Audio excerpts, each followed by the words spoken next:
Have you ever wondered why there's so many resale shops around town? Well, what if I told you besides people going to like Amazon or other businesses to get overstock and returns or anything like that, what if I told you there are actually people out there starting an entire business from the ground up around reselling garage and yard sale items? Seriously. Have you ever really considered that you can go out yard selling or garage selling to the flea market and stuff like that and buy something dirt cheap and then resell it? I'm being honest here. Have you ever actually thought about it?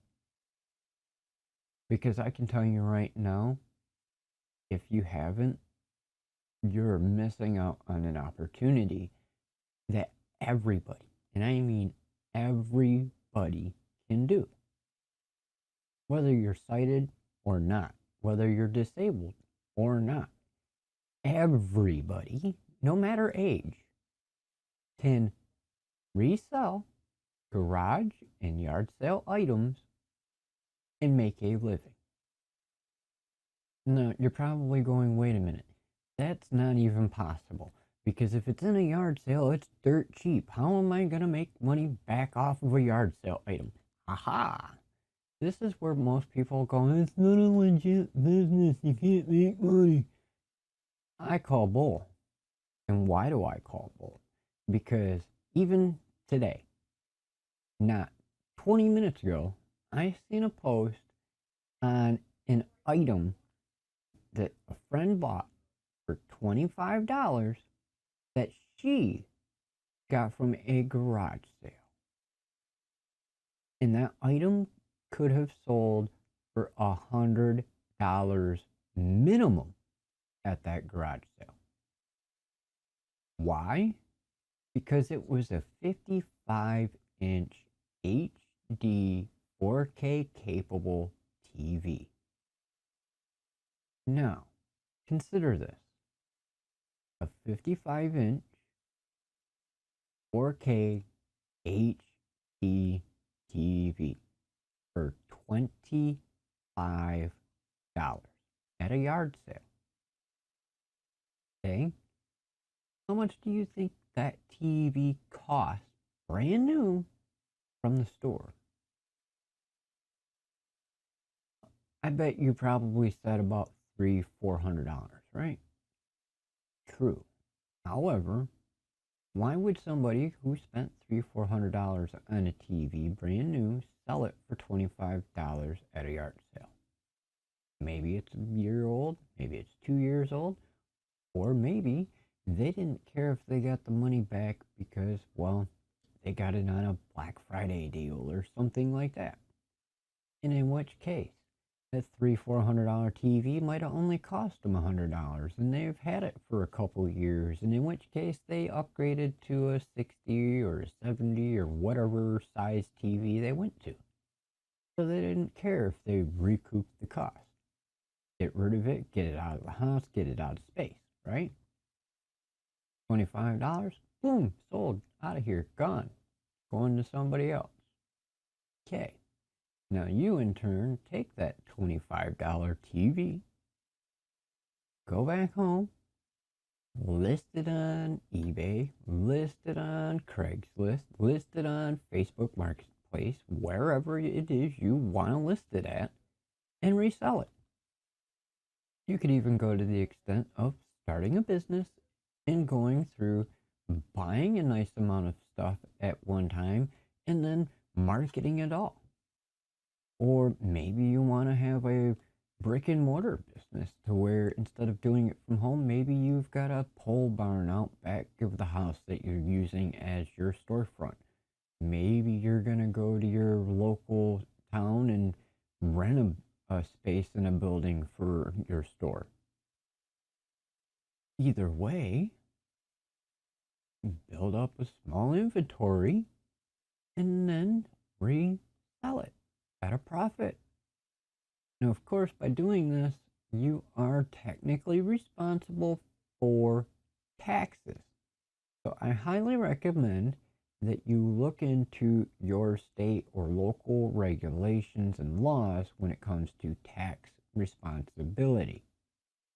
You don't want to be getting in trouble with the long arm of the law because you didn't know something. And I say this because I have heard this statement I don't even know how many times now. Willful ignorance or ignorance in general is no excuse for violating the law.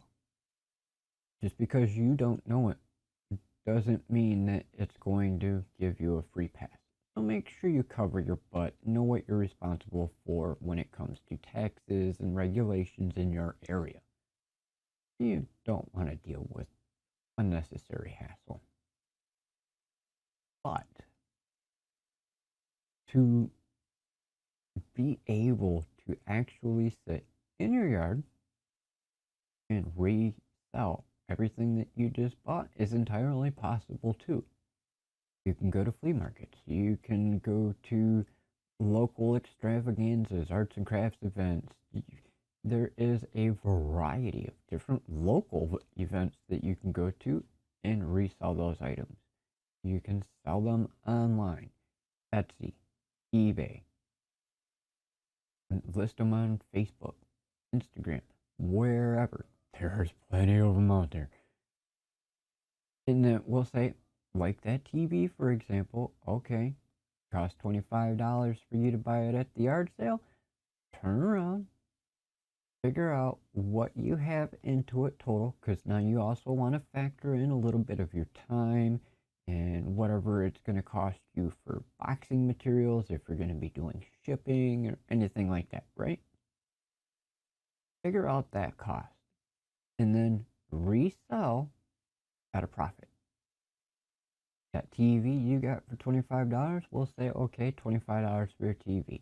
You know it's going to cost you another $4.50, $5 for a box and packing paper and bubble wrap and all that stuff to make sure it's secure. No problem. Okay, that puts you up to $30. Okay, that puts you at a $30 investment on that TV. You can turn around and list that TV for sale on any one of them platforms.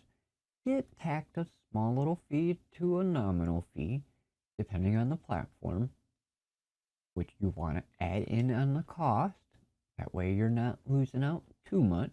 So, okay, we'll say you're at 30 before you go to the platform. We'll say the platform, just for hypotheticals, charges you $5. Okay, if they're going to charge you $5, we'll just say your investment is $35. So now that $5 they're going to take is already factored in. Then go and look and see what the market is on that TV. You can go look at Craigslist and other places, see where that TV is already being sold used, just to give you an idea on what people are paying for that TV used. Then list it. Get it listed. You already know what your range is that people are actually paying. So put it somewhere around there, and then when you sell it, you're making a substantial profit.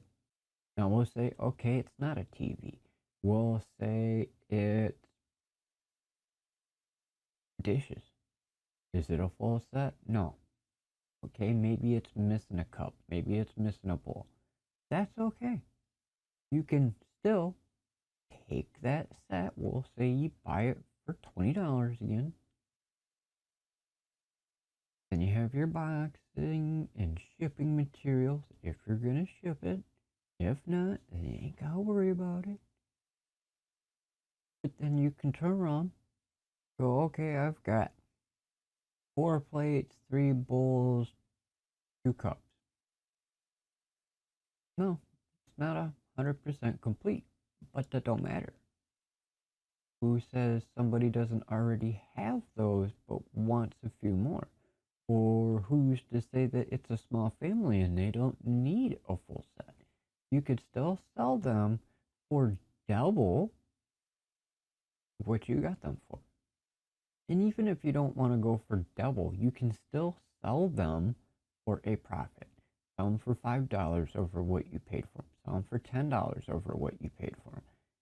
It's entirely up to you. I'm telling you this, so hopefully you will understand that there are a lot of different ways that you can buy and resell garage and yard sale or flea market items for a profit. And then you can do this as a part-time, a full-time, or a side hustle business. So now I'm curious, are you going to go out and start garage selling, yard selling, flea marketing, and see what you can find and resell? Drop in the comments down below what kind of stuff you would like to find and resell if you were to do this. Or if you are doing this, let us know what your experience is down in the comments. Hope you found today's video helpful. Don't forget to subscribe and hit the bell icon so you can stay updated on the latest. Don't forget to check out one of these videos over here, as one of them may interest you, and we'll see you in the next episode. Thanks for watching.